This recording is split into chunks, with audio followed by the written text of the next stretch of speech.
afternoon. We will have up to 15 minutes for yes or no for 443 to speak on what they want to say. And then we'll do Q&A afterwards.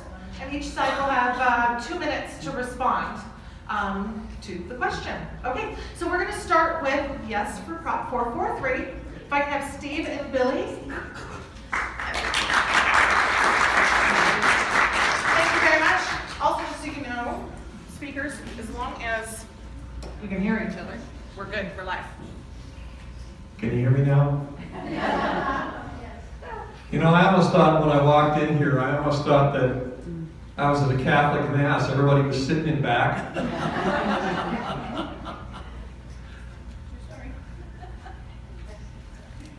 So first, I'm Steve Sischka, and in my private life, I'm one of the owners of Olson's for Healthy Animals. And in my public life, I'm a Prescott City Councilman. And this happens to be kind of a tweener. I am a proud member of Stand for Prescott Yes on 443, along with Billy Orr. Now, I have to say about Billy, if you've ever watched Billy for a long period of time, you are really dizzy.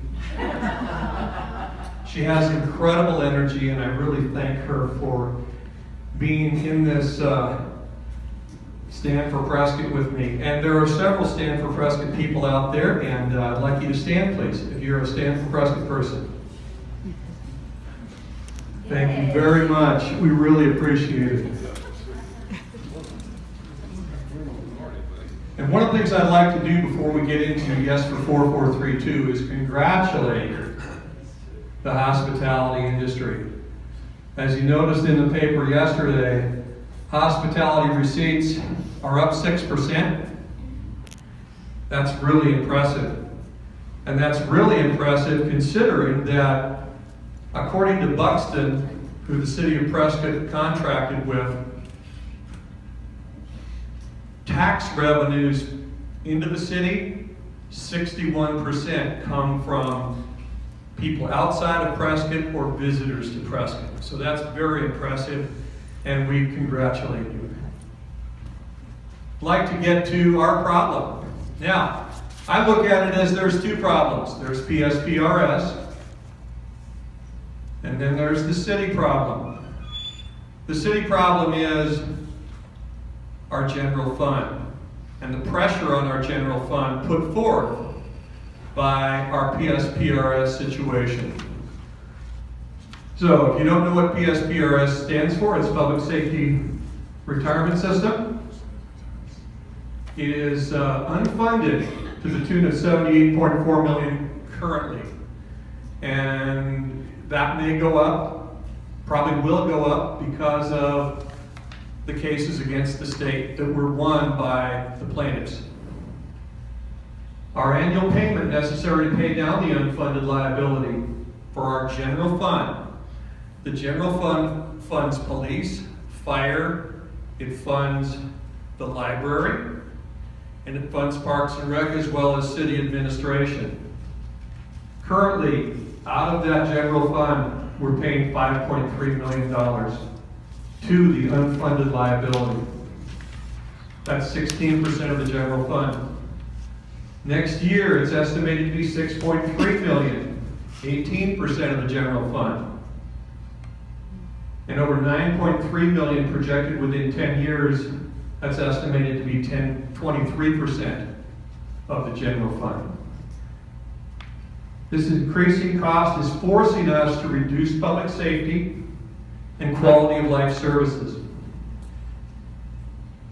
As it says down here, we've been given 20 years by the state to pay off our unfunded liability for PSPRS. Waiting is expensive.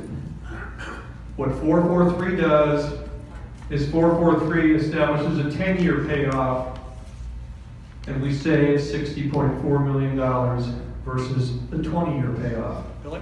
Yeah.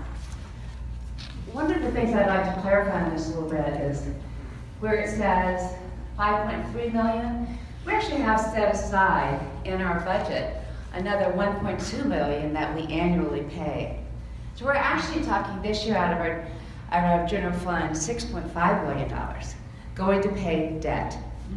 Next year, you add that 1.2, it's actually $7.5 million going to pay and service debt. So we didn't put that in there because that's what we'll do every year.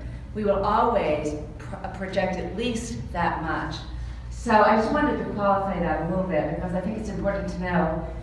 Right now, $35 million general fund, and look how much we're paying to just service debt. Let's go to our next slide. You know, Steve and I, whoops, wrong way. Steve and I worked with a council committee, Gene Wilcox, myself, and Steve, and we looked at all the options of what to do with regard to our strategic planning. And our strategic plan, everything that we have planned for the city, depends on taking care of Prescott's problem, which is the unfunded liability of 78.4, projected to go to 82 million.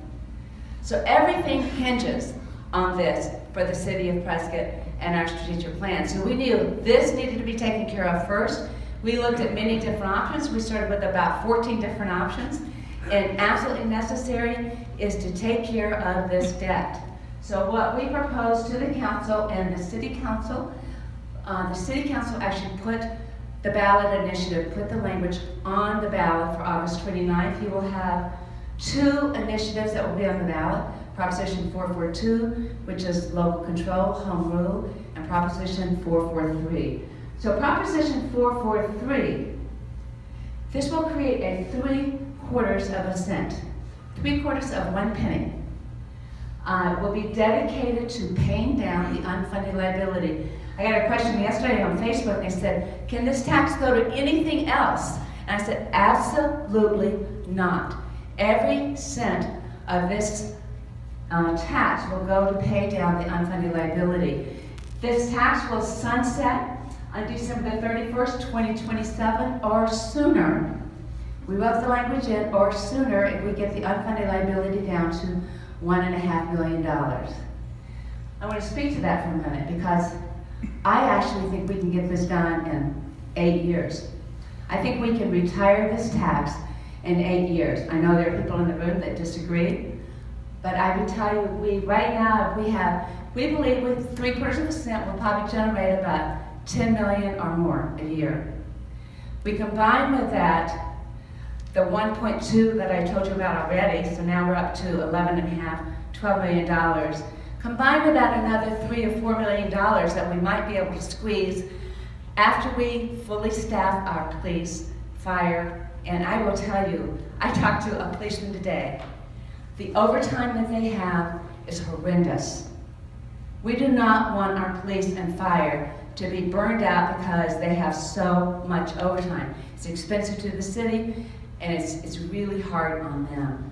So I believe that once we make our city whole, we can actually pay this down. I'll put money on it in 8 years, because I believe that this is now in our horizons. Everybody knows. Someone said to me, this could have worked had you done it 5 years ago.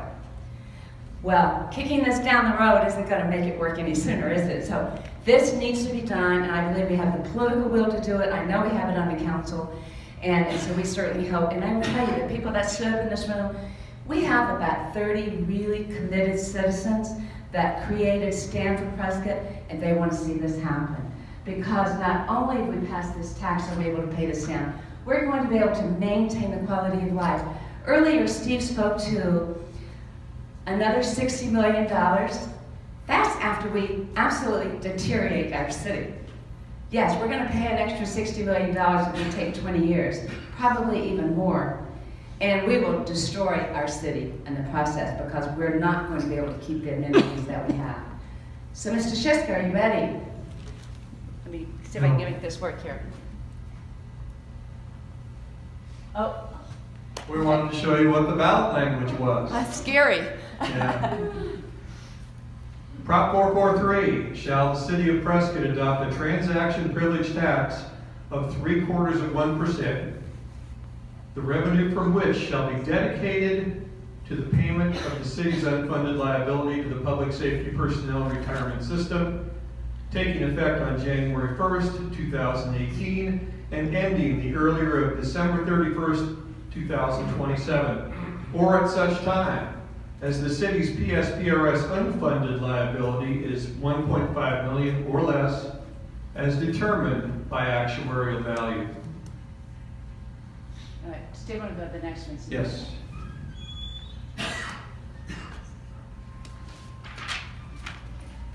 Just a little PSPRS background.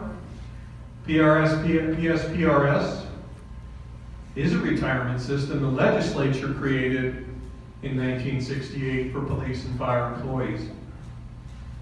There are 256 individual entities, and those entities are responsible for funding the pension program for each individual entity's employees.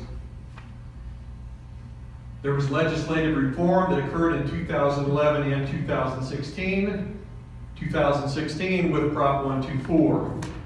It created new tiers, eliminated the drop program, replaced PBI with COLA tied to CPI and capped at 2%, increased employee contributions. It stabilizes the future, but there is still the unfunded liability.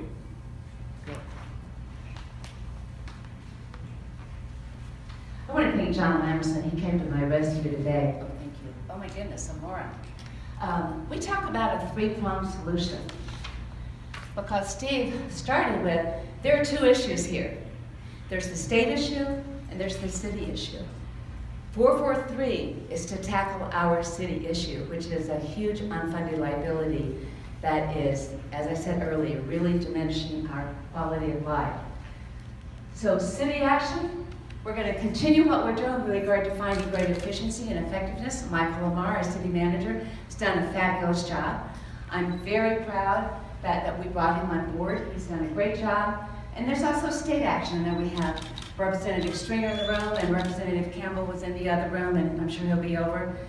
They are working hard. I've been talking with Karen Fan. Oh, I'm sorry. I didn't see you there, Noah. And so they are going to continue to work with, to do what they can do to help reform the system. We heard Ken Strobeck in this very room about a few weeks ago that talked about all the reforms that we've been working with the league in the city. And there's a lot of reform that's been done. Everything that's been done is going forward. We will not be able, the legislature will not be able to do anything to erase the debt. I believe the guy from Reason said it very well. A debt, crude is a debt that must be paid. So our action is to be efficient, effective, state action. Absolutely, we're going to work. I will be right there in line doing whatever I can to help as a council person. But we must, as a city, take care of Prescott's issue. We must pass Proposition 443. So that's what we're asking our citizens to do. Amura's giving us a signal here, so. You know, I was in a little book club the other day presenting, and I said to him, I said, tell me something.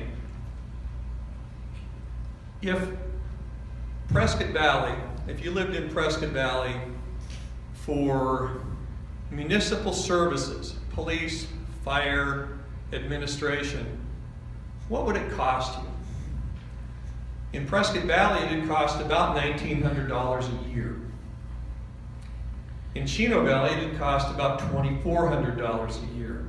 Can somebody give me an idea what it would cost in Prescott for municipal services, police, fire, 60. administration? 60? 60. I thought it was 60. Okay, it's 1,900 Prescott Valley, 2,400 Chino Valley. Anybody have an idea about Prescott? 1,100. Guy here, 1,100. I'm doing just one thing. It's $663 for those services here in Prescott. I was thinking just fire. Yeah, no, this is police and fire and administrative services. $663 here in Prescott. You look at tax rate comparisons. See this right here? This is Prescott property tax and how it's affecting you. Now, comparing to other communities may not be good, except for the fact that we want to tell you that Prescott has been very, very efficient in providing you police and fire and parks and rec and the library for not very much. Billy? Yeah. You know, the legislature caps the amount of property tax that we can raise every year to 2%. Last year, that 2% for the entire city of Prescott was $65,000. That's how much we were able to raise on property tax for the increase. I believe this is probably one of the most important charts we have because we show where we've been, where we're going, here we are right now. If we continue to go at the rate that we're going right now, look where we will be, the amount of money we'll be paying in 2028, and can you imagine what your quality of life will be like here in the city. If we start paying this down, like I said, I truly believe if we put just the 0.75%, you can see where we're going to be in 10 years. If we put more with it, we're going to take this down much sooner.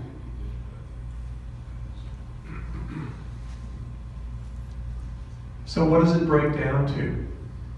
I'm sure you've heard arguments for, as we've presented, and you'll hear the argument against. And by the way, I really appreciate the other side because they have really helped us hone our message.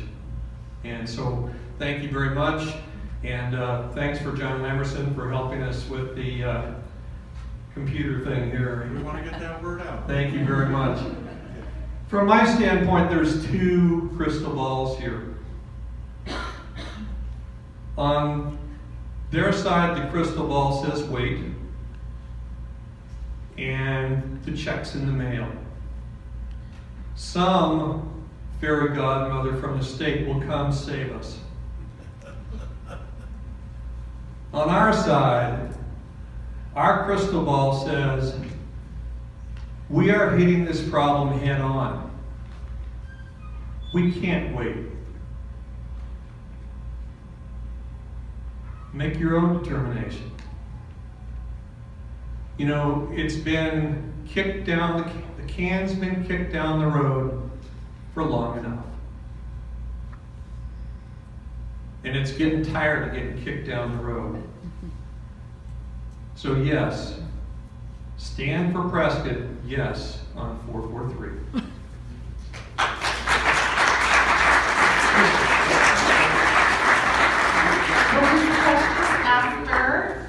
John, did you need a minute to switch the program over? Yeah, just a second. Takes just a moment. It's wonderful. I apologize for my voice. I want to thank Steve and for pointing out, here's the part that we're in total agreement. We've got a very big problem. We've got it here, we've got it throughout Yavapai County, we've got it throughout the state of Arizona. Where we disagree, or are not in complete agreement, a new tax does nothing to solve or fix the real problem. My job this morning is I'm going to read off a couple points.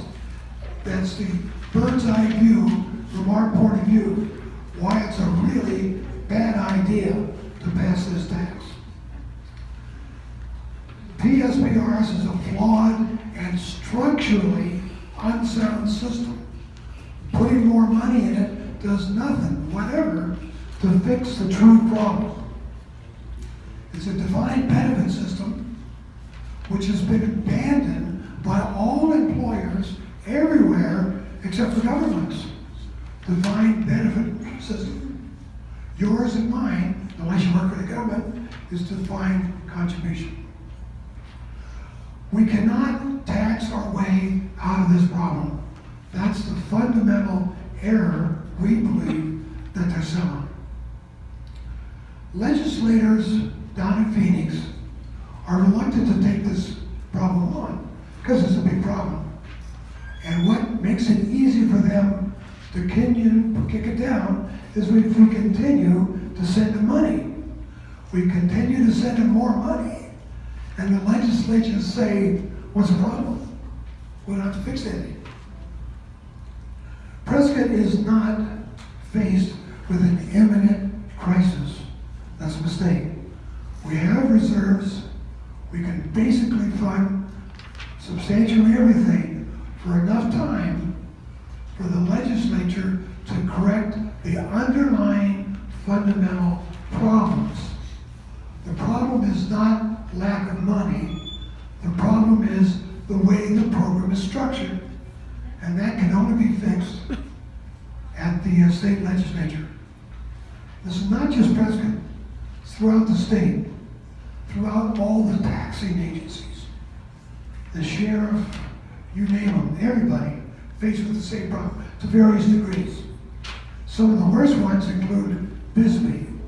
Here's one of the really bad parts about how it's structured. When Bisbee and others default, and that's where they're headed. That's where they're headed. The deficiency is assessed against all the rest of us. All the other cities and towns and counties that have employees in this flawed plan. Those are the few of the problems, structural problems, none of which are held to one iota by Prescott saving more money. Not a bit. Those are the general points. My partner for today, John Mamerson, is going to give you the detail back up to support what I just said. And we asked that 2 pieces be passed around. If you have one, please pass it around and share it. That's about the only one that I want to put up right now. And later on in the questions, we do have a charts that show the various fees and stuff that various other retirement systems in the state of Arizona charge. PSPRS is by far the most dangerous system right now that we have in place, taking money and trying to pay benefits. It's in peril. It's in what we call in the government a death spiral, and it's a serious problem. But I'm going to read my notes. I kind of jumped off my notes. But what has happened is that the system, being the state, has made promises they can't keep. Our unfunded liabilities have made it so there's no way that we can pay the future for the officers. And to make it perfectly clear, my youngest son is in PSPRS. He's a Tier 1 employee, police officer down in Phoenix. It's not like I'm trying to admonish or destroy PSPRS. I have family. I know Sherry does back there. She has family in the system. And they should be very concerned that when those kids reach 60 years old, they're going to have a pension. That's where we're going. Everyone thinks about 5 years from now or even next Tuesday when there's the next meeting. So this is a big problem going way out. The city of Prescott has presented 443 as a method to retire the city's PSPRS unfunded liability in less than 10 years.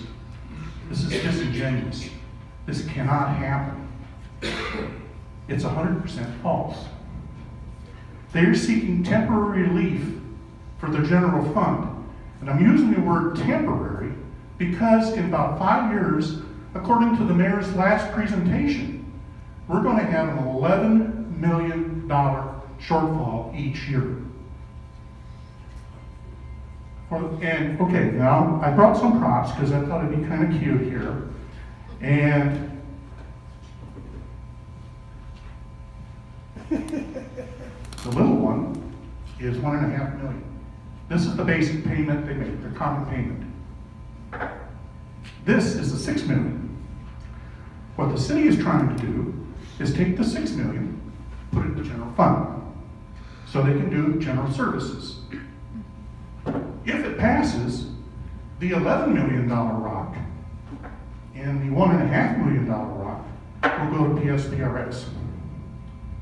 That comes out to be 12 million? Let's just pretend it's 12 million. If the mayor's right, we're going to start passing up to around 14.5 million in 5 years. They're still going to have to start taking money out of the general fund. The biggest, in 2003, we were paying $500,000 into PSPRS. We're now paying $7.5 million. It's a 1,375% increase in 14 years. And that is driven mainly by the expected rate of return. How many people would like to have a 7.5% bond for 30 years, guaranteed and compound? Everybody would like that. That's what PSPRS is promising you as the return in the future to fund these pension liabilities that they're creating. It's impossible. Last year, after the fees, we realized 0.1%. The year before was 3.6%. We haven't made money really in 26 years. We're not breaking even with the expected rates of return. A few years ago, I'm going to say 20 years ago, we were at 9%. And they keep ramping that down. Now, if they're telling you that they're going to get 7.4%, and they're only getting 0.1, that means every year, it's amortized for every year. It's not like some debt that you're paying out. You're getting debt every year, or unfunded liability. You could pay that $78 million off, and you're still going to pick up $14 million in 5 years. We can't solve that problem. They're telling us now they can't retire the debt. I don't know what the true story is coming from the Pro 443 crime. I was listening to the radio yesterday. We're right back to discussing debt. We're back to discussing interest. And we're back to saying we're going to pay it off in 6 years. And that's not going to happen. If the ERR was reduced to 4.5%, which is the last 10-year average for PSPRS, and there's a little more to it, but just say 4.5%, our debt would be over $250 million. Because they're promising us returns in the future that they cannot keep. And that's not being told to you. They're lying. The bottom line, you got liars down there who are promising what they can't keep. So with the ERR being unrealistic, and we know they're going to be compounding up around 14 million every year, why would you pay it? You just let the unfunded liability grow. There's no rush. We've been doing this since 1968. We can wait a year while the ad hoc committee kickstarts itself and try to present this issue across the state. It is a dire situation. It's your number one problem. Even in the proposition they had up there, they stated 165 million in 20 years. That's a low estimate.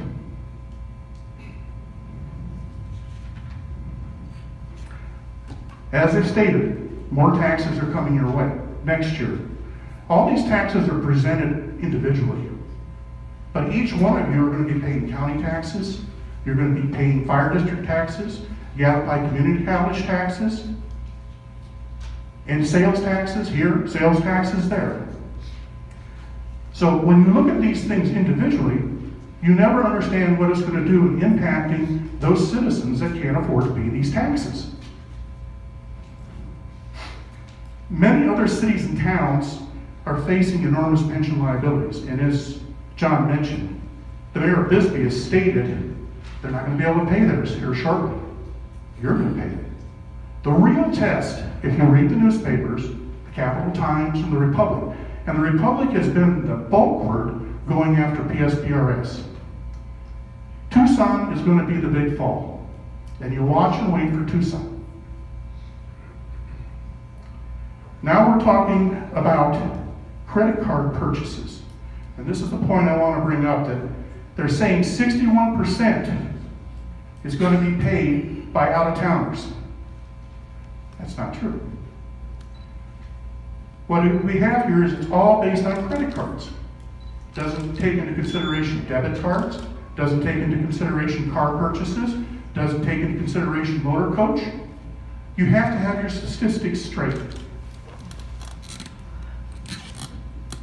If you buy a $100,000 motorhome in Cornville, you'll save You'll save $2,750 by going to Cornville versus purchasing it here if this tax passes. When John said there's some untruths, that's not local people telling us that. That's at the state level. Yeah. She's one of the most honest, trustworthy, truthful ladies I know. She's simply uninformed or misinformed, in our opinion. The problem cannot be solved, and it's a really big problem, by pouring more money in it now. You gotta get clear, please, it's not a debt. When you borrow money to buy your house, you've got a debt. This is a calculated future liability based on the way it's now structured. Change the structure, change the formula, you change the result. It's gotta be fixed at the state level. The people that have misled you are at the state. And it's not even so much the legislature, it's the board, PSPRS board. And they continue to make these horrific investments that drive down the value of the fund. And like I said, when it was 4.5% average, you can get a 4.5% return, but there's less money in the fund. So it's even worse than it looks. To sum it up, you need to vote no on this so that you're not providing cover for PSPRS. They're trying to get every dime they can get in there to shore up their system. Their liabilities are much greater than the money coming in. I've heard this again and again and again, Prop 124. If we get Prop 124 in, we'll put the new people into Tier 3, and that's going to be our salvation. And I watched the city hire 11 people and put them into Tier 2 when they could have waited 5 weeks as temporary employees and put them into Tier 3. They're doing a disservice to the policemen on top of it because they could have been in the contributory plan. If you're going to get out there and say, we're going to be fiscally responsible, that just cost you probably about $4 million in an unfunded liability by putting them into Tier 2. We're not kicking the can down the road here in Prescott with this. We're kicking the crock pot down the road. That's what we're facing. So all I can say is if you need the facts, please talk to us. We've read the actuarial reports, every consolidated financial report. We have been all over this again and again and again. And we keep hearing people saying, we need money in that general fund. Well, then put a bottom proposal in for a general fund to spend on city services. Don't veil it behind the PSPRS unfunded future liabilities. So I'm going to kill it at that because Whole minute and a half. I hope. So I'm going to turn the mic back over and we're open for questions. Thank you, gentlemen. Do we have any questions? Oh, we got a lot of questions. All right. I'm going to start at the back with this young lady in the black sweater. That was you. Where's Billy? Right here. Do you want to come up? My question is, when I hear so many negative adjectives, and that's what I've heard a lot of from you, but not figures. If I have a debt, and it's not a debt, it's just a word. If I have a debt, I figure it out how I'm going to pay it off, and I see that that's what's been calculated. So I heard a lot of negative adjectives I can't even remember, they leave my brain, thank goodness. But I have lived in this state for 42 years. And no offense to our state legislature, but they don't move very fast. Okay? The entire state is about 50 years behind the rest of the country in a lot of aspects. We are very slow moving. They are not going to fix this anytime soon. And it is our debt and it needs to be fixed, and that's what I see. Now my question is, when you give a negative adjective, would you please, or could you please, tell me what it is when you say it's not any good, it's crappy, whatever words you use. You're not really defining for me why, okay? There's too much up here and not enough. Okay? So I guess your question is why? You got 2 minutes. Yeah. Why to use negative adjectives?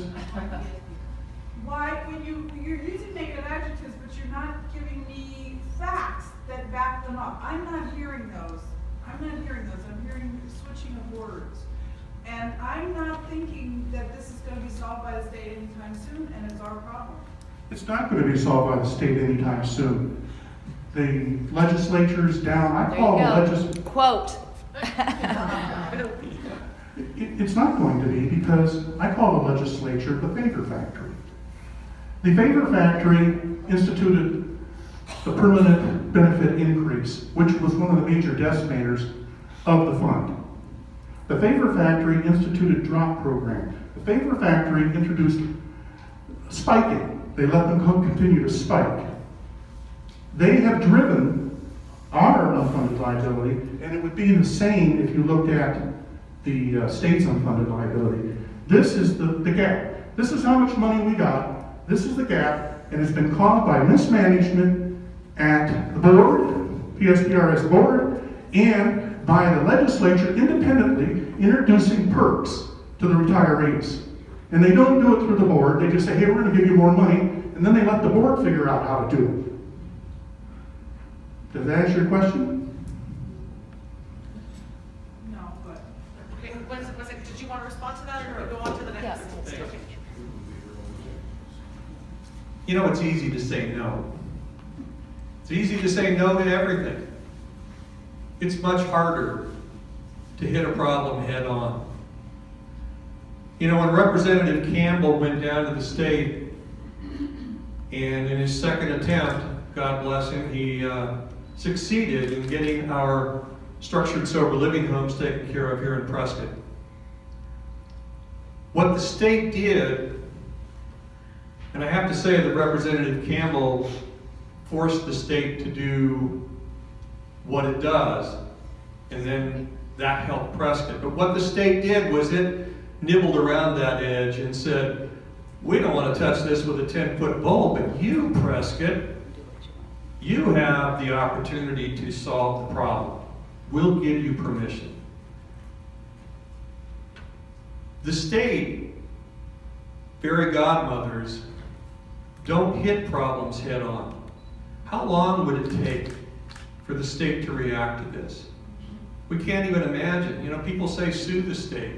I gotta tell you, education sued the state years ago. Yeah. They got a judgment in favor of education years ago. And what has the legislature done? They basically thumbed their nose at the court system. And so, if we really expect something to happen in this case from the state, I'm much more comfortable with Prescott hitting this problem head on. I saw him in the middle of the room over here. 50-50. As typical, we're about halfway there.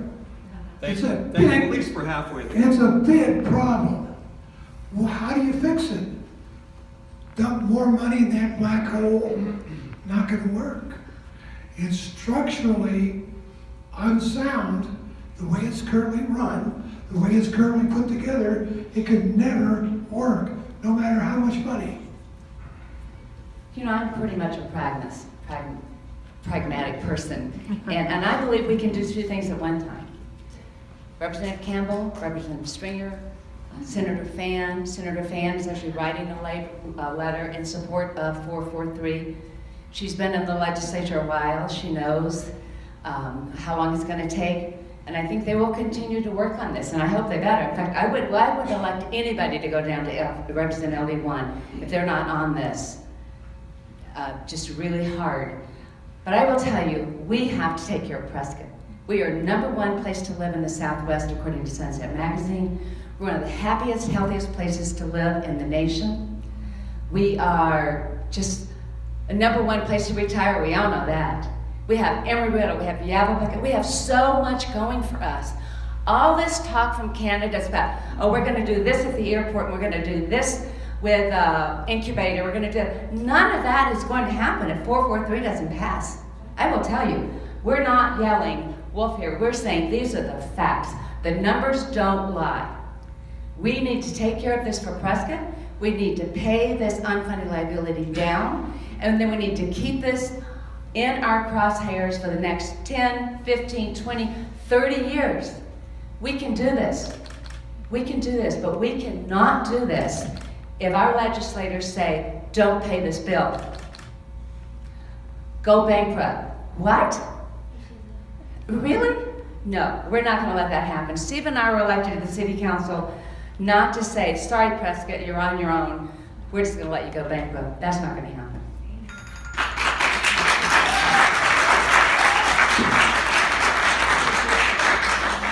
Mr. Stringer, had something to say? I'm trying to turn this timer on. My question is to John and to Billy or Steve, either one of you. You bring up the word bankruptcy. Prescott, as I understand it, has some substantial reserves. How long, John and Billy both, how long can we go? I understand it's 2, 3, maybe 4 years before we actually end up in a crisis without having to cut services. So how much? David, we have already cut services. No, I'm asking you, how much, what are our reserves and how long can we continue to service our, as you call it, the debt? Or We have life? 13 million reserves. 13 million in reserves that are not spoken for. So could we use that 13 million to continue? My goodness, you're going to eat that up in 2 years, David. 2 years, your answer is Or actually, maybe even less. That's No. right. So, no. And we must take care of Prescott's issue. It is your job and Noel's job to take care of PSPRS. I ask you to let us take care of Prescott. I understand, 2 years. If you wouldn't mind, I'd like to say something. Thank you, Representative. We appreciate the question. Just a question. Yeah, no, we appreciate that question. You know, a guy named Jim Robb is our economic development guy at the city, and he's a contractor. He doesn't belong to any retirement system for us. He's a really enthusiastic guy, comes from Seattle, comes from tech up in Seattle, and he is bringing 100 CEOs from the cyber intelligence business to Prescott in late August, hoping that those guys will see what we have here and put something here in Prescott that will pay, that it's high-paying jobs, probably $139,000 a crack. None of that's going to happen if they look at Prescott and say, you aren't paying your bills. Do you really think they're going to move here? Do you really think? The question was, how much reserves? And how You got it, He 13 gave million. you the reserves. So are we going to let the other side respond? Absolutely. Well, they still had 14 You say it's seconds. 2 years, $13 million. We have $13 million, so we're talking $7.5 million next year. 6.5 this year. At the risk of sounding like a broken record, check it out. More money does not solve the problem. Got a big problem? Everybody agrees? Got a big problem. Yes. Prescott, Yes, we do. Yavapai County, state of Arizona. Yes, we do. How do you fix a problem? You don't ignore it. You don't sweep it under the rug. We You have. don't throw more money at it. It's a structurally unsound system that's going down and is taking its participants with it. Unless and until it's fixed.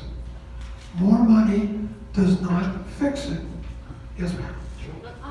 Real quick, he's gonna finish up and then I'm gonna come to this side of the room for questions. Thank you. If you look at the chart up here and you carry this back to any time in here, payments could have been made by the city to PSPRS other than the standard payment. It's in law.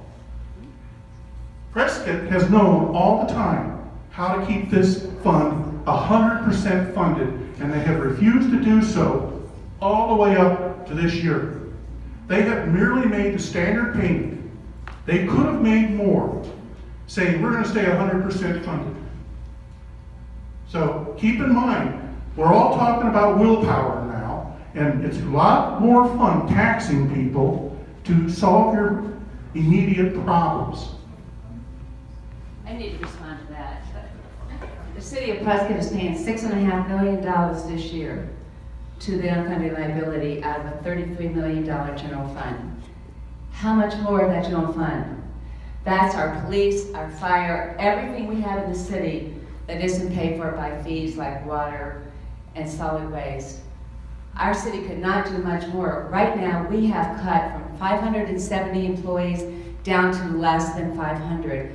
Our police and fire, we have browned out fire stations. Enough is enough. We've got to take care of this problem.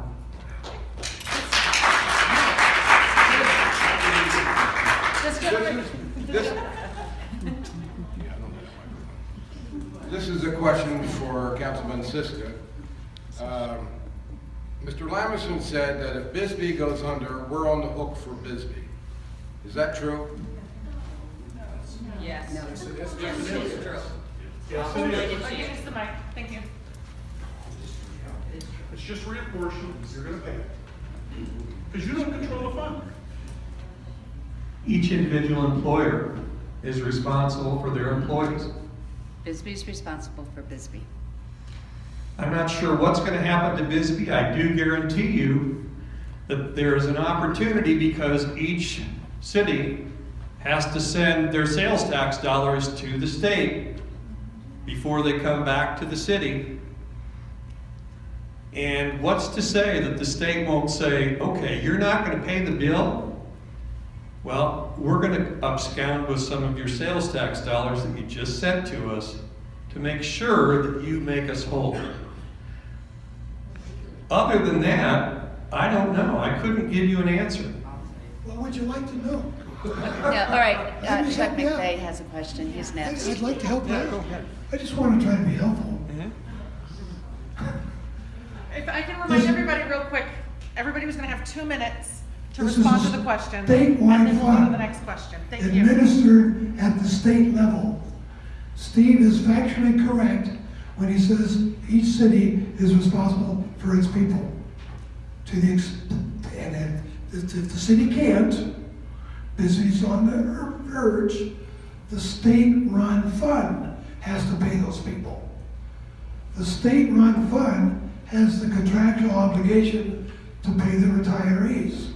And when a city can't, doesn't, won't pay their money in, those retirees are gonna get paid under the existing plan.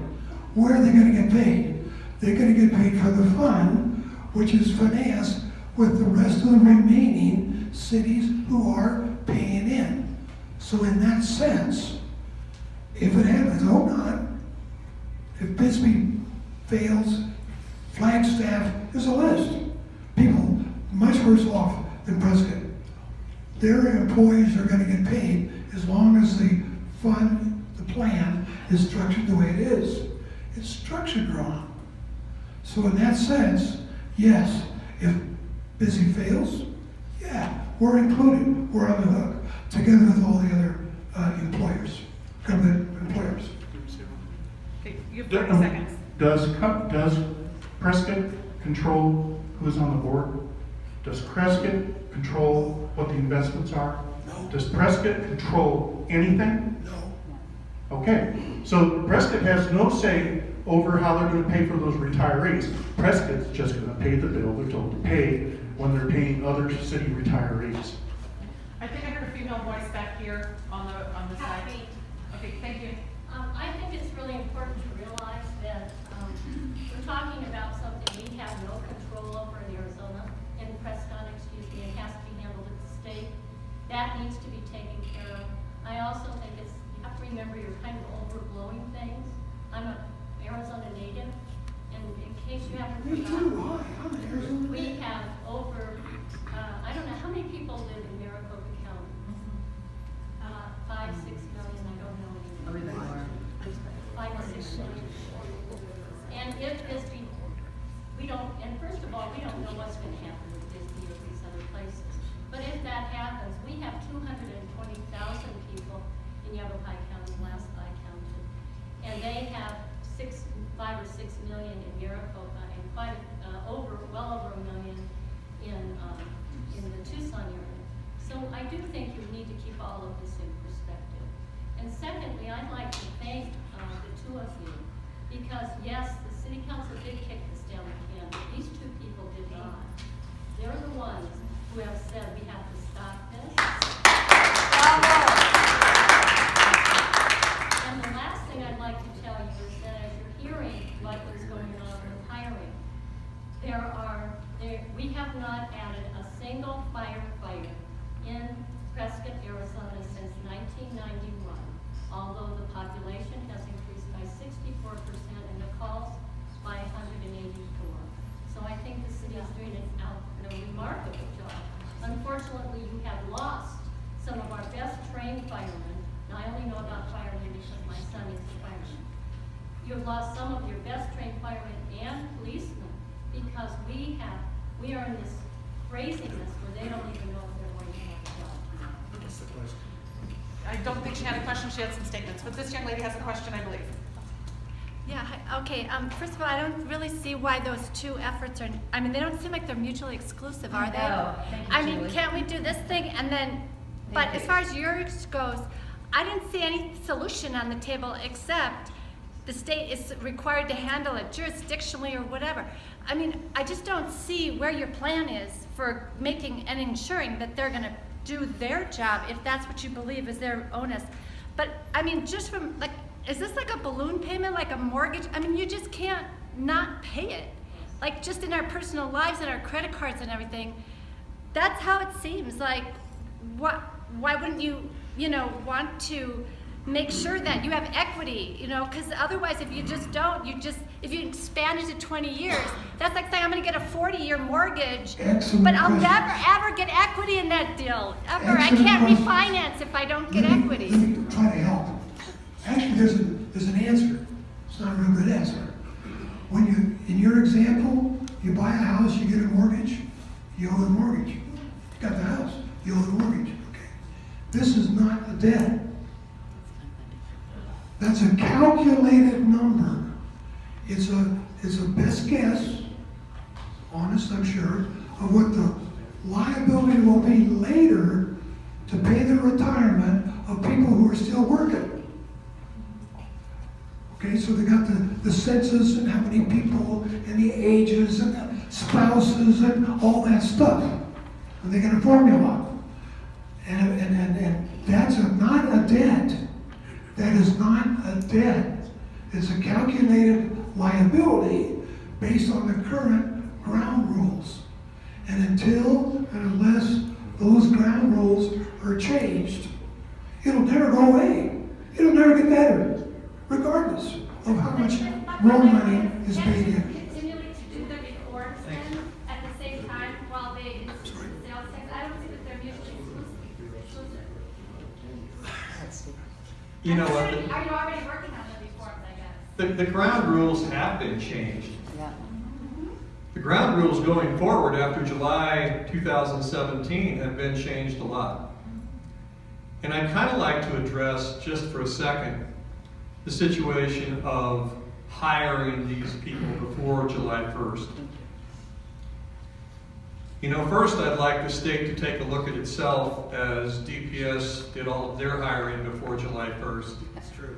And Maricopa County did all of their hiring before July 1st. And a number of agencies throughout the state did all of their hiring. But let's address Prescott. I asked Deputy Chief Bonnie if in fact you wouldn't have hired these people till July 1st, what would things look like? Well, we would have been 15 sworn officers down. And I said, well, what is the ramification of that? She said, well, you can see what the ramification is. We are $90,000 over our budget for overtime because we've been so short.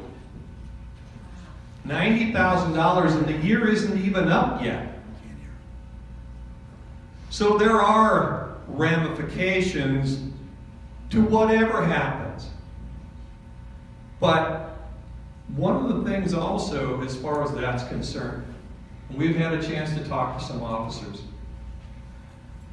You realize that when the officers are 15 down or 8 down, the overtime they're working, the time that they're not able to be with their families, the time that they're burned out.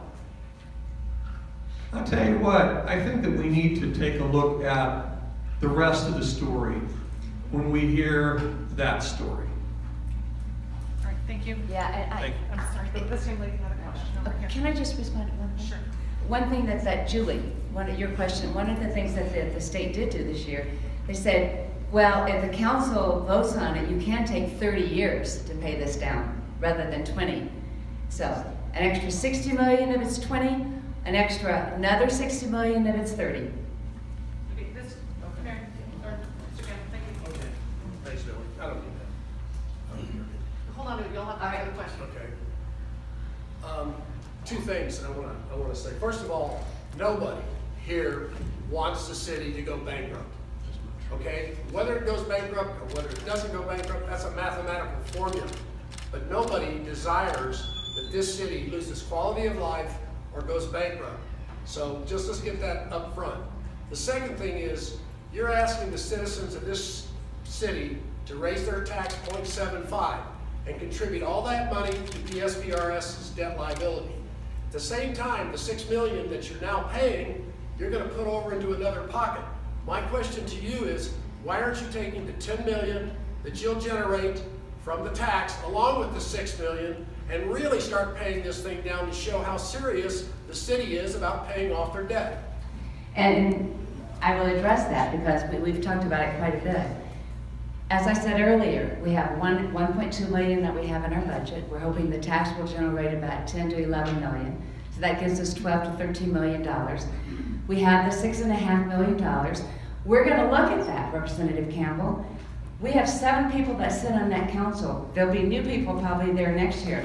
We need to look at what is necessary for Prescott to maintain our quality of life. For one thing, do we want to have officers that are having so much overtime? Do we want to brown out fire stations? We got a SAFER grant.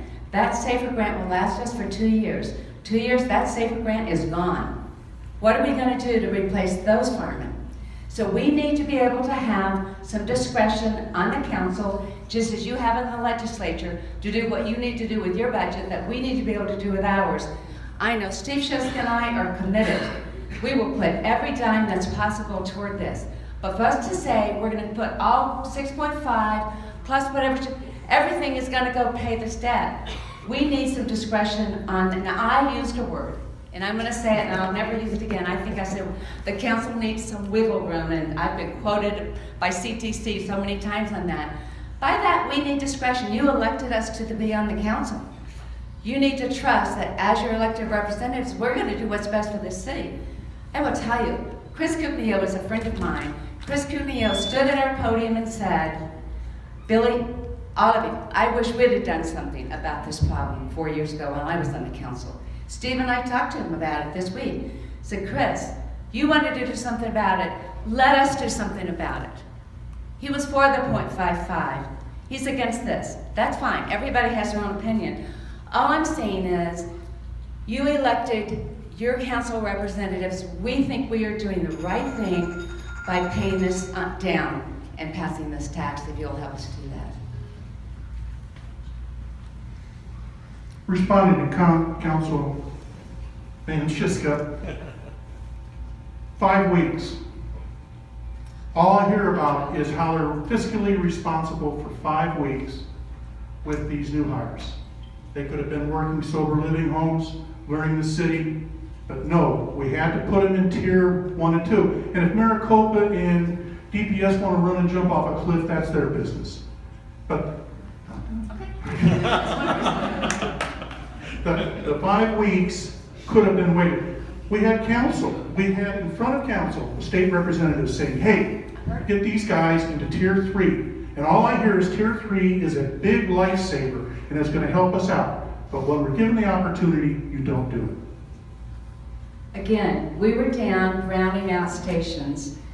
We were fortunate enough to get the SAFER grant.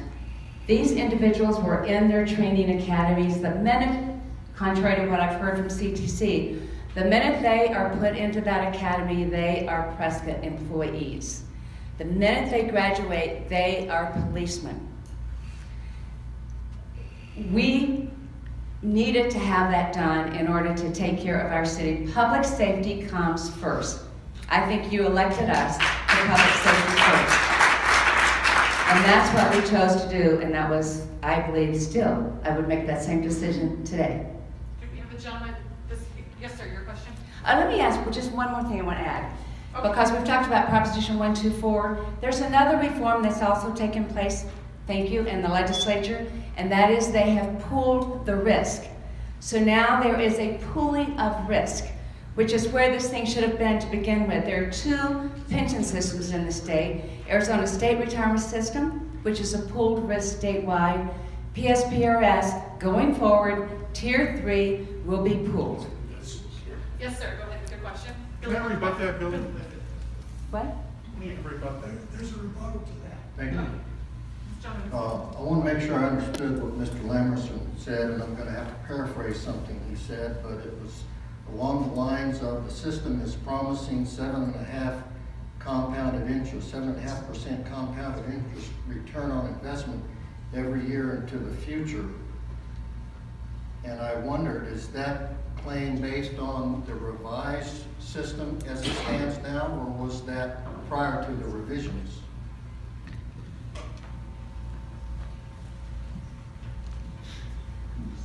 That was thrown out for the audience, that if you could receive 7.5% on a 30-year bond, you would get that percentage. The drop program actually does that for the 5 years that they're in the drop program. But 7.5% every year, and it gets compounded. I said, who would love to do that? Everybody would love to do that. In PSPRS, that's 7.5% that they're telling you that they're going to realize each year, so they can figure out what their liability is. If they make that 7.5%, your liability, future liability is not going to increase that much. But they're not doing that. They're making 0.6. The difference between the 0.6 and the 7.5 we'll pretend is 7%. That means Prescott has got to make it up. And that's the common term most people are using for interest. But it isn't interest on a loan type concept. It's interest that was never realized that the city has to make up. So just to follow up, we've gone from a defined benefit. We're still in defined benefit. Well, we still have. We're currently in defined benefit. Should be defined. This really relates to your question. See, managers of the fund Well, for tier. have for a long time overestimated, fibbed, on the expected rate of return. And the result of that in the formula is to understate the actual unfunded liability. Okay? If I tell you I'm going to get 7%, then that means more money when we earn it. But instead of getting the 7 that I promise you, I get half of 1%. That liability is understated. It's actually much larger. It's a calculated number. That's not money. That is not money that's been borrowed and now I have to pay it back. No, it's a future calc on all the formula, and part of the formula is unrealistic, unattainable, has never been achieved, promised rate of return.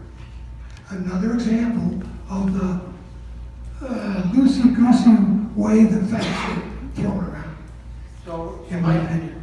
so then that applies to the people in the past who were in that tier 1 category. So there's nobody going into tier 1 anymore. Well, that's not quite right. With the creation of third tier, the new hire can opt into it. You're not into tier 1. Opt into what? Tier 3 defined benefit. Sure. Yeah, they can This choose is between a benefit. defined or defined This is contribution defined. and tier And 3. the 1, 2, 4, the changes that have been made, good changes, nibble around the edge, good changes. Why? Because the legislatures were leaned on. If you just give money and nothing else, no fix can happen. All right. Mr. Siska, it's for you. Amara, you're really good at this. I was Prescott's just party going to say, girl. if you look at what an actuarial estimate is, it's not what have I made in the last 6 months or what have I made in the next 6 months. It's what can I estimate that I'm going to make over the next 25 years. And if you look at what has happened since January 1st, 2017, the investment board has been totally redone with people who actually know something about investments. Doggone, that's a novel concept. I think that going forward, we've got to look will look totally different than going back and saying, what have they done? They've made 14% in some years, and they've lost 14% in some years. Just like all of us. But the truth of the matter is, if you hear 7.5%, that's what they estimate they can make over the next 25 years, average. You know, I have to go back to something that Julie said here, and she said she doesn't see these things as being mutually exclusive. I don't know why, Representative Campbell, Representative Stringer, you can't go down there. You guys do what you want to do as far as reforming the system, and thank you very much for that. But let us, Prescott, take care of our issue as well. For you to say, if you guys take care of this, if you guys pay your bill or you take care of this, I'm not be able to get anything done down at the legislature. I had to tell you, that can't be. You guys must take care of this, and we must take care of Prescott. Mr. Glenn, you have a question, and then Mary Beth, and then back there. Okay. Okay, I just took this off for a minute because my name is Peg. And I've listened carefully to both sides, and what I have not been able to hear from your side, from the no side, is what on earth are you going to do to fix this problem? And if it takes 3 or 4 years to do it, do you understand how much pain Prescott will feel during that 3 or 4 years? And I've spoken to someone who was a no person, and he said, well, Prescott will need to feel the pain in order for us to be able to fix this problem. I own a home here, and I can't afford to do that. So I've not heard you specifically say what your plan is. You said the system's broken, but I mean, when and how are you going to fix this problem? Perfectly legitimate. Perfectly legitimate. And I'm going to say something that might surprise you. Certainly you don't want to hear it. There's got to be pain. There has been pain. Does anybody know what the deficit is, the federal debt is? Yeah. I mean, you know, we're all faced with some lean times. Sorry to tell you. What we've got here is a certain class of citizens carving out a special guaranteed, or call it comfy retirement, denied to you and I. Yeah, I love policemen. I love firemen. I tried to be one who wouldn't hire me. Bad. Okay, yeah. What are you going to do to fix the problem? Bring pressure of the state legislature. That's the only way. It can only be fixed at the state level, and it can only be fixed by the state legislature, and give them more money, lets them continue to kick the can. When you talk of solutions, you can ask the city council, you can ask the management of the city, do you select the board members? We have 9 new board members, one still hasn't been selected. He was supposed to be selected December 20th by the governor, shall be selected by law, and he didn't do it.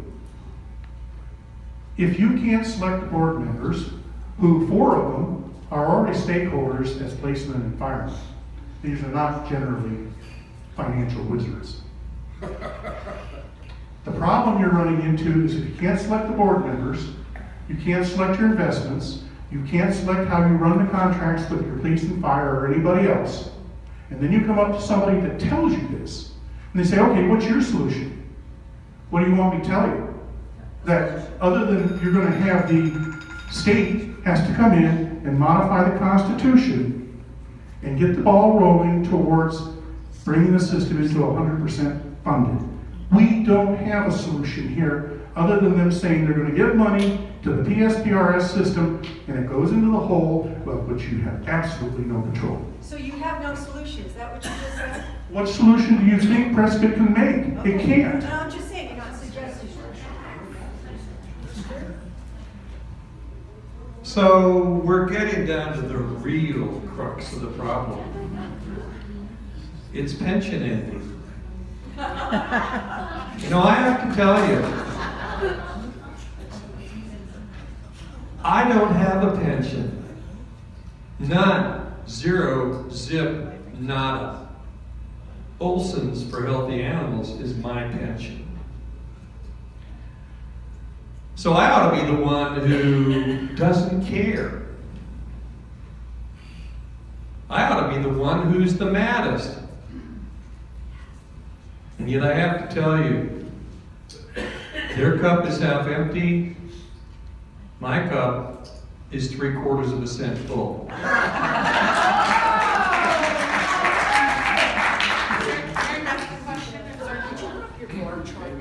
It is a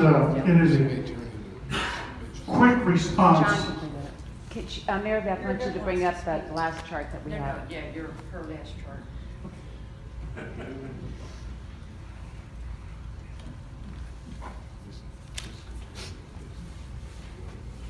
By the way, happy hours at 4 o'clock in the morning. You're starting at 2:30. We could just bring it on in here.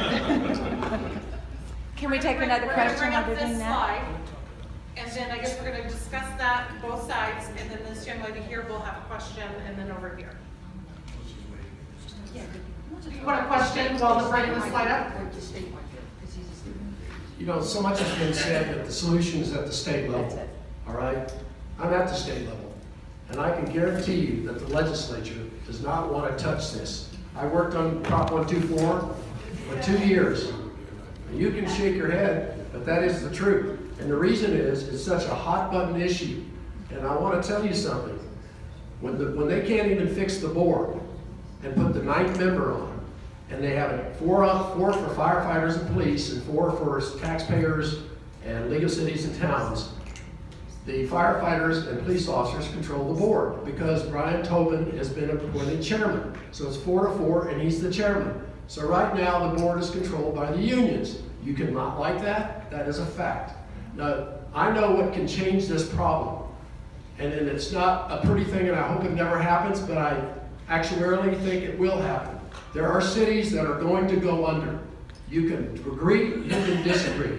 One city going under by itself has no impact. If Bisbee goes under, it has no impact on the legislature. Okay? A solution, and I'm not advocating this, but I know what will move the legislature. If 4 or 5 or 6 or 8 cities file Chapter 9, which takes 2 years, by the way, it's a shot across the bow. It's a propaganda blast. That would move the legislature. I'm not advocating that. I'm not. But that's the only way you're going to get the legislature to move. There's got to be a crisis. And when Mr. Lamerson said, if you pay your bills, there is no problem at the legislature. It's like when you pay your bank on a car loan. You may be struggling like crazy. The bank doesn't care. You're making your payment. So I'm just trying to give you a political analysis. There's nothing to do with the actuarial studies. I fervently hope that Prescott can work itself out. I don't want anything to happen to this town. I'm a native Arizonan. I've lived in this town 20 plus years. But as a legislature, to think that David and I are going to go down and cure this problem is whistling Dixie. They don't want to deal with it. The fact that they gave us a ad hoc committee, they are now waffling on that. And they want to appoint somebody else besides Mr. Springer or myself as chairman. It's such a hot button item, they want to control that. So this is crisis time. And so we're dealing with a couple of major things here. If I can do anything at the legislature, I will do that. And if they try to cut us out of the pattern on the ad hoc committee, I will not be part of that. This is so hot button. When the governor will not make the appointment for the 9th man of the board under law, you know there's something going on down there. This is the biggest crisis the state of Arizona will be facing. It may take 4 or 5 years, but it's coming. This has nothing to do with Prescott and your situation. I wish that Prescott would contribute, and as you said, you have the ability to add more money to your problem. Yeah, I know how tough that is. But don't look to the legislature until there is a real crisis to get something done. So Representative Campbell, you're saying you hope Prescott will be able to work its problem out. I do. Would you then support Proposition 443 Senator Fan is? Yes, I understand that. And I've always said that I would not oppose that effort, and I'm not sure that I'm for it. If I could be assured that you, the city, would sacrifice and be more specific about making more of a payment to your debt, then that would be a strong thing to be in favor of. But I'm not in favor of using this tax and then keeping the $6 million for other areas. The city's got to, you're asking the citizens to suffer, the city has got to really hone this down. And we have. Okay. Mr. Barry here has a question for Mr. Campbell. You're waving frantically. Sorry, Pat, because I think that is actually the best response to be more determined to support Proposition 443. I've been in business, I've been in this town 20 years, I have a family. You just told me you want me to feel pain, that you want me to suffer, that's what you told me, that the legislature's not gonna do anything. Do you wanna wait for other people to go down the tubes? I don't wanna go down the tubes. Okay, so you basically just said, you guys are not able to do anything. This is not gonna, a situation that's gonna be fixed in 3 years, 5 years, 10 years. Right. We have an opportunity to take our role responsibly and address this issue. Yes, sir. And to say we shouldn't be doing that is one of the silliest things I've ever heard in my life. I've never said that. But you said we shouldn't do a sales tax I never said to that. address our problem. I'm not saying that, that's their position. My Okay. position is, I'm still not determined yet, and I just explained the reason. They're asking me to endorse the sales tax, and I would be inclined to do that if they could make specific recommendations about this excess $6 million Okay. putting it in. Right now, also, I've been involved in this and following this for over a year. Right. Really heavily the last 6, 8, 9 months. Right. I have seen what these people have gone through, what they've addressed, what their options are. We're selling city property. Right. They have talked about putting additional money. Every meeting I've been in, at a council meeting, everybody has said, and the council agrees, if there's extra money, it's going to the debt. Is that not correct? Absolutely. So I don't think this is just, I'll tell you what, I'd rather feel the pain 3 cents on my coffee than lose my business because we don't have a library, we don't have policemen, and we don't have fire. We don't have fire departments. I think to me, it's unfathomable. That's all. That's a perfect point of view, and I'm not disagreeing with it. You're asking, I'm giving you a political analysis of what the legislature will or will not do. And that's, I understand. And so what I'm saying is, what you told me, what you described as political analysis, tells me we better take care of this because they're not going to do it. That's right. All right, I need to get us back on track. Mary Beth asked us to pull up this chart. You had a question on this chart?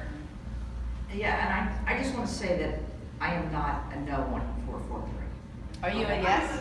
I haven't decided because I'll tell you what's concerning me. Because this chart is mathematically impossible. No one has done more research on PSPRS than I have in this room. No one.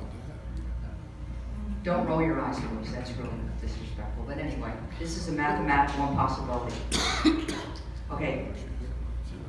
Why? Okay, I'll explain. This is great. Thank you. The expected rate of return is the number that the PSPRS board expects to make on the investments. All the employers in the state contribute money, and the employees contribute a little bit. They have a set fund. They only contribute 7.65. Right now in Prescott, the fire department is contributing, the taxpayers contribute almost 91%. For the police department, it's 86%. That's what our contribution rate is. That's how high. Okay, they take those contributions and they invest it. They expect to make 7.5%. And when they don't, that's where our liability grows every year. That number is so unrealistic, Warren Buffett couldn't make returns like that. In fact, He warned public pensions across the country over a decade ago to stop doing this. No one paid attention to him. In his businesses, it's less than 4%. That's what he uses for what he expects to make for his pensions. In order for this to work, this is what our contribution has been. Why all of a sudden, if we pass this tax, would our contribution rate go down? We can't check our common sense at the door. It's going up, like John said, 1,375% in 14 years. We have to understand the compounding of interest. If we added that entire tax, $10 million on top of our payments, it could not possibly go down in that trajectory because the trajectory has been so high up. And that's why it is so important, in order for you to really get a hold of this, if you are really serious about this, that the entire tax would have to go on top of the payment you're already making. Your normal cost of $1.5 million, and that liability, which is $6 million. We're paying $7.5 million this year. You'd have to take that entire tax of $10 million and put it on top of that. Anything less, that is truly kicking down the can down the road. Ms. Jeffley, do you have a question? Do you need a mic or are you good from the crowd? I don't. So I have to tell you, politics is exhausting. And when I listen to the conversation in this room, it reminds me of why I can no longer listen to Fox News or MSNBC. Because what you want to hear, what I want to hear as a citizen, is that my politicians are working together to solve the problems of this amazing state and amazing city that I moved to from California. Now I can tell you, CalPERS has managed to solve their problems. If California can do it, I'm pretty darn sure Arizona can too. Oh, that's not true. That was just terrible. And I was in California when Stockton filed bankruptcy. Their property taxes and their values went so low. It's where the sex offenders and all of the people from the jails were let loose. I don't believe anybody wants that for Prescott, everybody's hometown. So it bothers me just a little bit to see this side and this side. As our legislatures, why aren't you asking these people what community help? I would like to just quickly answer that. We're committed, Mr. Stringer and I are committed to working on this thing full-time. We're the only two representatives in the state legislature that asked for this committee to inform the public about this crisis. When I'm telling you the legislature in this state is so unaware of the tsunami that's coming on PSPRS. So we're committed to working and fighting and kicking and scratching and whatever we have to do to bring this point across. We are going to have meetings all over the state, 5 meetings in the outlying areas. And if we get this committee, we'll have 4 official meetings down at the Capitol with staff, and we'll go into everything we're talking about here. And we'll bring in people to testify. The whole purpose of this committee is to educate the people of this state to the looming crisis. Okay?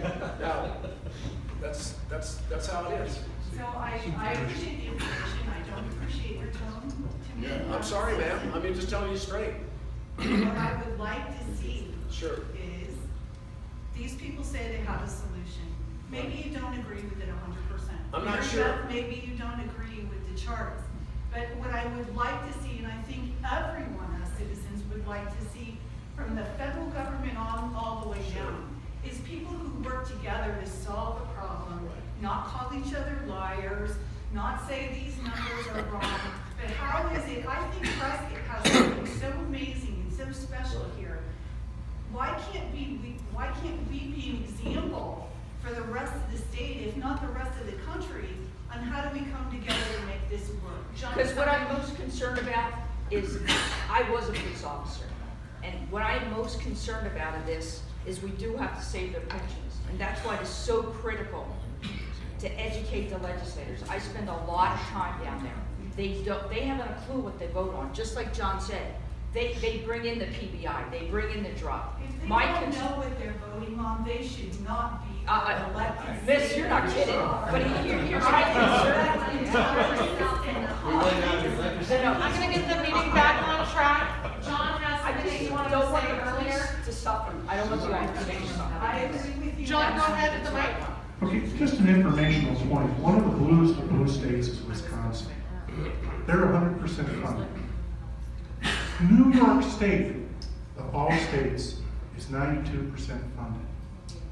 These are blue states that can do this. Arizona, by the Pew report, PSPRS is the third worst in the nation. It's mismanaged. And I appreciate what Billy and Steve are pushing here because they're trying to solve a problem. And I appreciate that.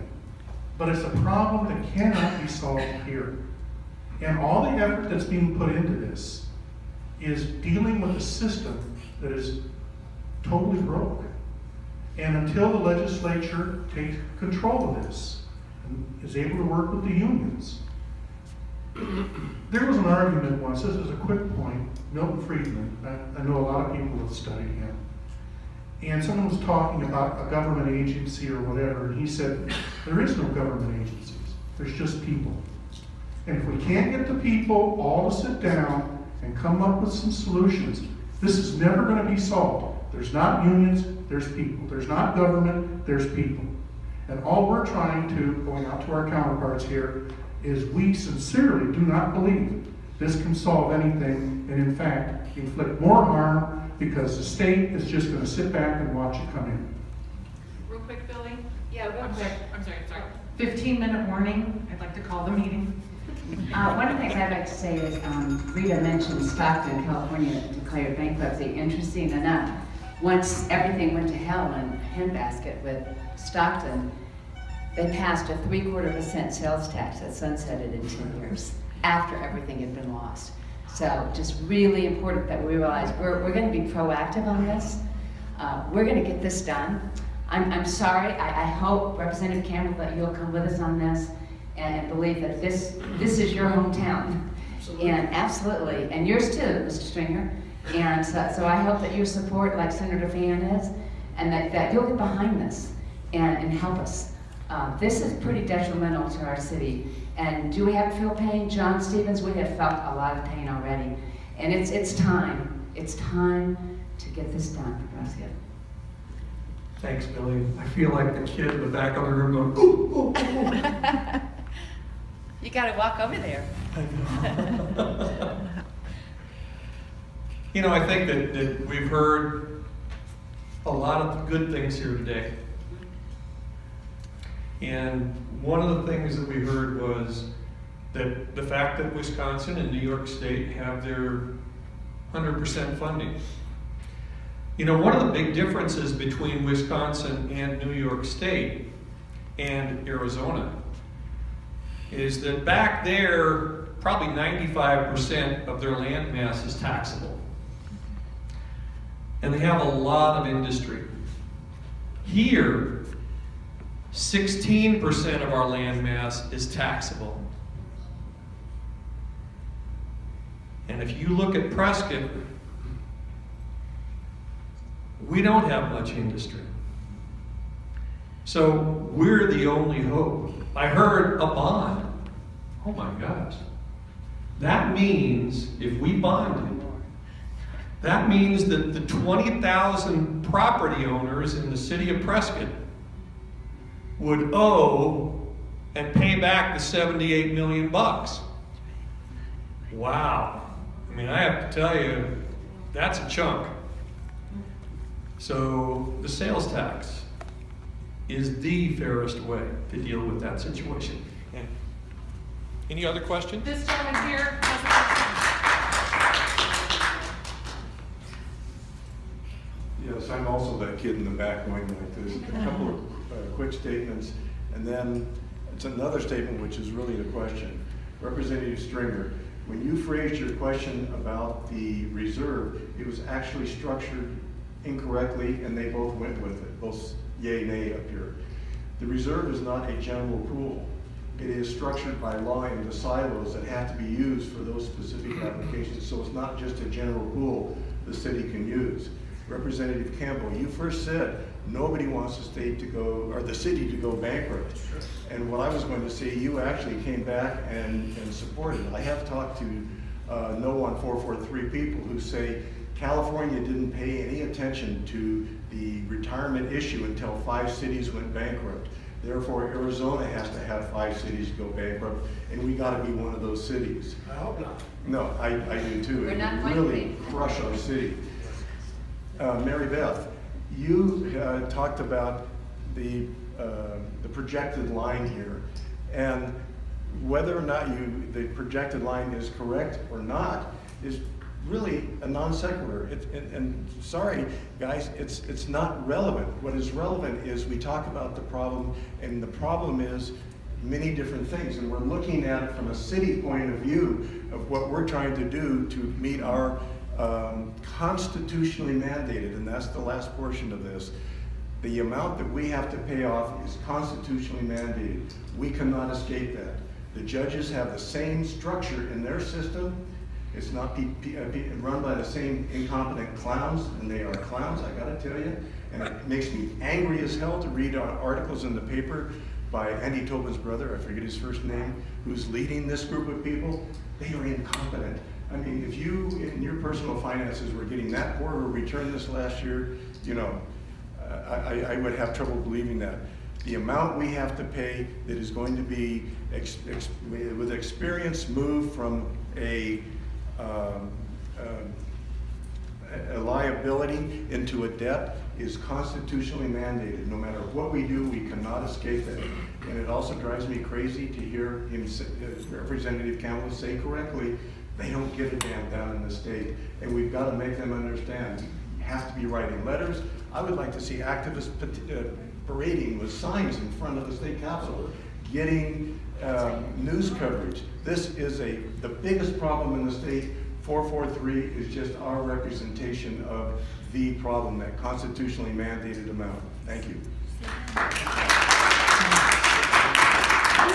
I'm going to respond to that, Chuck, because again, I go back to, we should be working on this together, for heaven's sakes.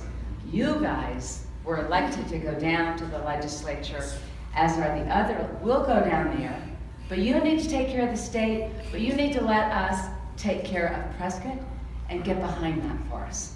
I don't believe that this should be mutually exclusive. We should be working together on this, for heaven's sakes. So 3/4 cent, that $3 cup of coffee is not going to cost you $3.02. It's 75 cents on $100. And I will tell you, my husband and I have put our life savings in this town. And the last thing I want to see is to see our property values go down. And they will go down. We are not going to be #1 place, 13th happiest, healthiest, the place to be to retire if we don't in fact take care of this unfunded liability. Because our city has suffered enough. Steve and I will commit to doing. John, I wish you could break that big rock you have there. That's the $6.5 million. Would you like into some. You know what? Maybe you break it in like 3/4, and we'll do what we can with it. But I guess all we can do is tell you that we'll do everything we can, Representative Campbell, to put as much. Add that to the 3/4 cent. But Real quickly, I have an email from the mayor of Bisbee, and it was addressed to his legislators, and it really kind of encapsulates the problem. And if anybody would like to hear it, it just solidifies the problem that we're all facing here. And they are the first ones. I don't know if you want to come up to me, I'll be glad to read it to you. But if you'd like to hear it, I can certainly give it to you quickly. And you well, know, actually, I'd like to take that to end. Well, maybe we could do that. You could share it with some afterwards. Sure. I'd like to close a little bit because I think it's coming down to the time. I'd like to close a little bit to say, if you're interested in more on 443, we have kind of a little speakers bureau put together, and we'd love to be out there and come and address any group that you may have, be it a book club, be it a group like this. I appreciate it, Maria, you reaching out and asking us to come, because this is extremely important to PAHA. You know, I think the people that work with the hospitality industry realize how important it is that Prescott remains a viable, prosperous city. We have Sanford Cohen in the audience. He's chair of the chamber this year. Prescott Downtown Partnership has signed on. They're on board. They know how extremely important this is for Prescott. So I hope all of you have been able to understand a little bit more about it today. And we have a website, stanfordprescott.com. We have material in the back. We are happy to come and speak. Just give us a call. Thank you.